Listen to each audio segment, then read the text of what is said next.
আমার এই বোঝাটা কত কষ্টের এটা আমি বুঝতেছি।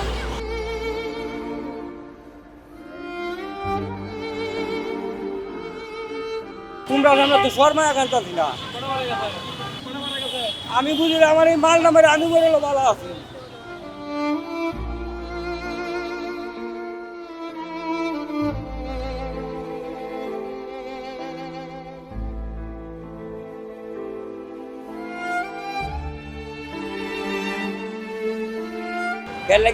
আমার দুপুরে কেউ কিন্তু চোখে দেখানি দেখো, আমি যে তোমরা সামনে কান থাকি না, আমার এই বোঝাটা কত কষ্টের এটা আমি বুঝতেছি।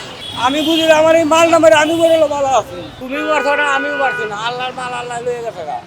কারণ আল্লাহ দেখলে এই বিপদ হালাই দিচ্ছে, এটা আল্লাহ কাকে ভালো বলছে, এটা ভালো আছে মানে এই ছাড়া কি করবো। ওই ইডিতে আমার কেউ লাঠিয়া কয় যে তোর লাঠিয়া দাম দিয়ে আমার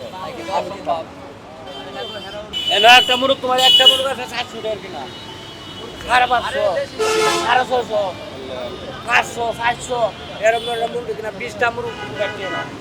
আমরা দুইজনে মুরগি নিয়ে আসছি, আমরা একই ব্যবসায়ী দুজন নিয়ে আসছি বাসের বক্স করে, গরমে মারা গেছে, গরমে স্টক করছে মুরগিগুলা। নিয়ে আসছিলাম আপনার 50টা, 25টায় মরে গেছে, আর 9টায় জবা দিছি, আর কয়েকটা আছে পরে আরো 5টা মরছে, টোটাল 30টা মারা গেছে। চালান যা ছিল তো আমার সবই শেষ, অন্তর চালান নাই বলতে বলেই চলে।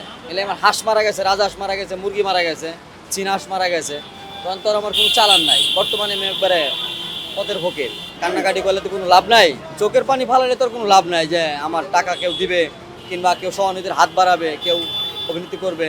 কিন্তু এখন আর চোখের পানি ধরে রাখার মতো কোনো সিস্টেম বুঝতেছি না, চোখের পানি মন থেকে এমনি পড়তেছে আমার। আমি গরিব মানুষ, আমার একবার অবস্থা খুবই শোচনীয়।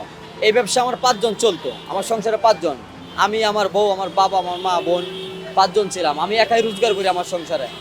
আমি তারা সান্ত্বনা দিছি যে থাক, আল্লাহ নিয়ে গেছে, আল্লাহ কোনো না কোনো দিক দিয়ে আমরা একটা ব্যবস্থা আল্লাহ করবে। পৃথিবীতে এত মানুষ, কারো না কারো কোনো ঠাই তো আল্লাহ করতেছে, আমাদেরকে আল্লাহ করবে। উনি আসার পরে দেখলাম এটি আপনার মরিয়া যে রেখেছে অনেকগুলা, আবার যেগুলো জবাই দিছে এগুলো আমরাই সহযোগিতা করছি, বিলিট মিলিট আইনে দিছি, এরপরে জবাই দিছে, দেওয়ার পর আমরা চোখের সামনে সব কিছু আর কি